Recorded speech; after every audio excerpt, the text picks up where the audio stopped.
I can only, at this point, that's what I have to do, is to share this heartfelt love that is seeing the totality without any interference going on here.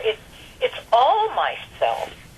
So I can't avoid doing it this way. It's like it's all myself. You calling me today is the self saying, let's just shine the light out here. Let's just give what we give. Let's be, I mean, it's all a part of the wholeness and the totality.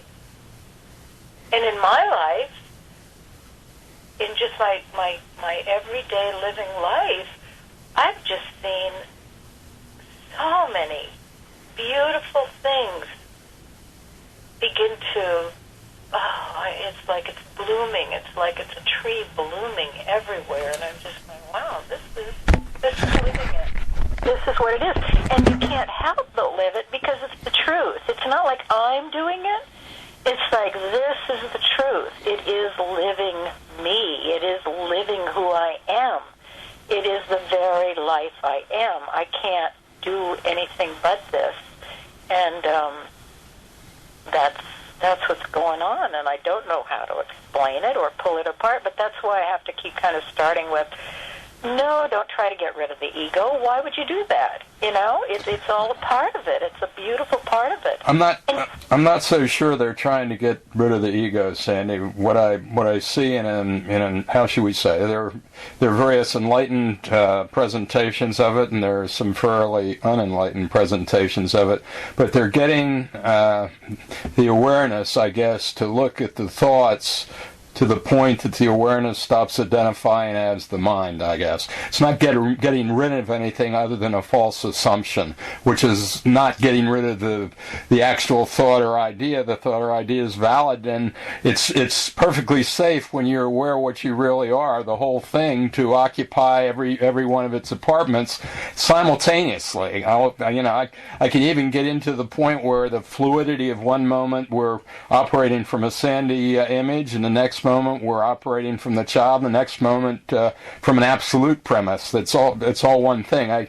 I get all that, but I'm not, and I understand the fact that if you can give them an ecstatic presentation of that, you're actually giving them the love in written form, and people with hearts open enough to see that are going to resonate, and it has a good chance of, quote unquote, waking them up to the wholeness that they already are, and so forth. So, and I love that, and I can't wait to read the book, because I could use a lot of that too. My heart's been opening a heck of a lot recently, and I think that's a major player in it. So I'm anticipating your vision, I guess.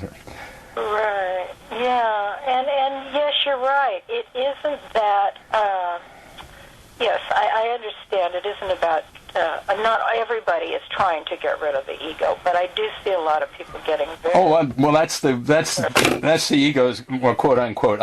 You're getting me to the point, the moment I divide it, and I'm starting to catch myself with a little mental division here, but the moment, I guess I read something years and years ago, I think it was an Eastern thing called The Great Way, but it basically says in a rather poetic form, the moment any distinction is made, heaven and earth are rent asunder. If you identify with the one side of the equation or the other, if you identify as the whole thing, it's just it's a new heaven and earth, obviously. And it's just a matter of seeing it so, and it sort of comes down to with some of the things these people are talking about, they say it's just you believe that you're separate. If you get beyond, beyond the belief in separation, you're it. Exactly. And if you believe that you are the wholeness and totality, you're it. Yes. It's that simple. So why start with believing that you're separate and trying to get somewhere when you could start with your whole and that you're complete and all, and then you don't have anywhere to go? And it's as simple as that. And yet I know that people don't want simplicity. It's too easy. No, well, the mind certainly doesn't want simplicity. It's got no business at that point in time. Yeah, and yet another amazing thing is that there's a softness to my mind anymore. It's like I barely think. And people would notice that. Yeah, I had an experience the other day where I got a clear vision of what the way the mind, quote unquote, is designed to operate when you're not identified as the mind, I guess. And it was basically one thought came that said, "Oh, you need this," and the very next thought was an image in my head as to where it was, without any comment, any judgment, or anything else. In other words, I was asking a question. In this case, it wasn't even a conscious question where Rich is thinking about looking for this. It was the thought, "Oh, I need this," and the next thought was it. Right. Well, that's kind of, all I can think of is my mind seems to be kind of this soft pillow, this sort of cloud of almost, well, I don't like to use that word silence because it's been used so much, and it's not like I'm quiet. It's just not thinking. It's like a cotton ball. I don't know how to say it. Although I'm quite bright and quick, so you can't say that either. I don't even know what to call it anymore, but it's really quite fun and enjoyable to just you know what it is? It is what Lao Tzu called the Tao. It really is. It's this flow. It's this soft, energetic flow. It's a peaceful, quiet, alert. I mean, it is alert. It isn't just cotton balls. But it's this alert, quiet. But just describing it I shouldn't be doing that, because then it's kind of like you go after descriptions, and then people try to seek a description, and then that's where people get kind of hung up in meditation, trying to get to this space something, and I'm just like, no, I never meditated. I never sat on a cushion. I never, I never stood on my head or did yoga, and yet all I had to do was keep working with this idea of, if God is all, then what does that really mean? And do I really believe it? Do I really accept that? And I really have to go back to that as the basic premise. And once I tried it out, actually walked or stepped into it or walked off the cliff and to see if it was true. And that's all those words they use, the letting go, the living it, the doing. Once I actually trusted it, it's an act of faith, it's an acceptance. It's all those things, and yet once I did it, it is exactly as it's been said, and I wish I knew the beautiful words for it, but it's like it just comes rushing to you. It's like as soon as you turn around, it's right there holding you. You can't, there's never a moment when it isn't there. And so you're never like out in limbo land, and that's part of the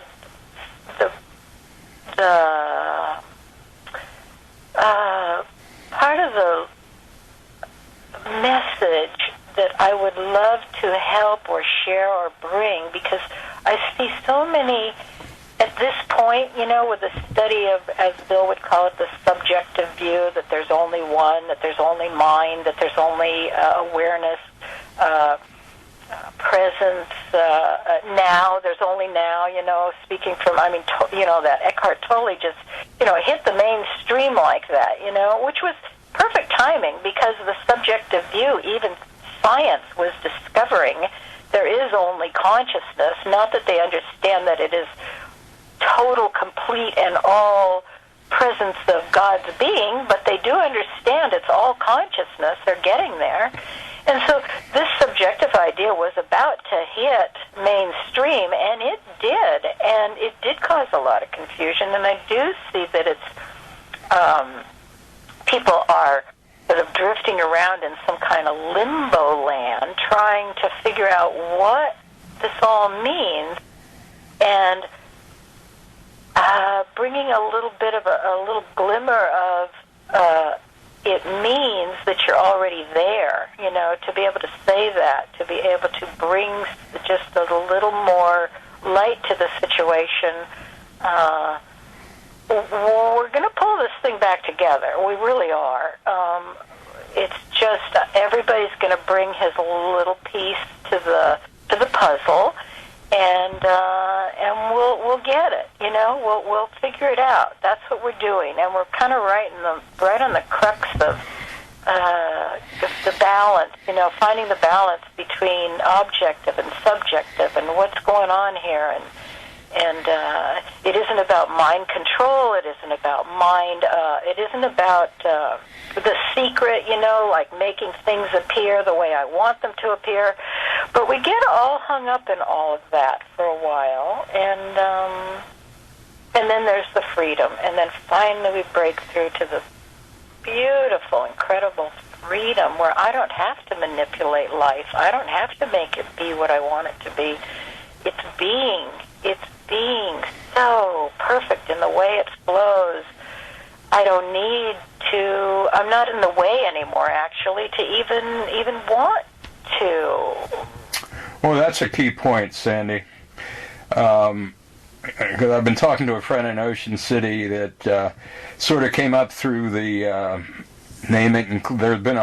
This has been going on for a couple hundred years almost, but it's basically that it's all consciousness, and that if I can decide what I want and focus my attention on it, I can create it.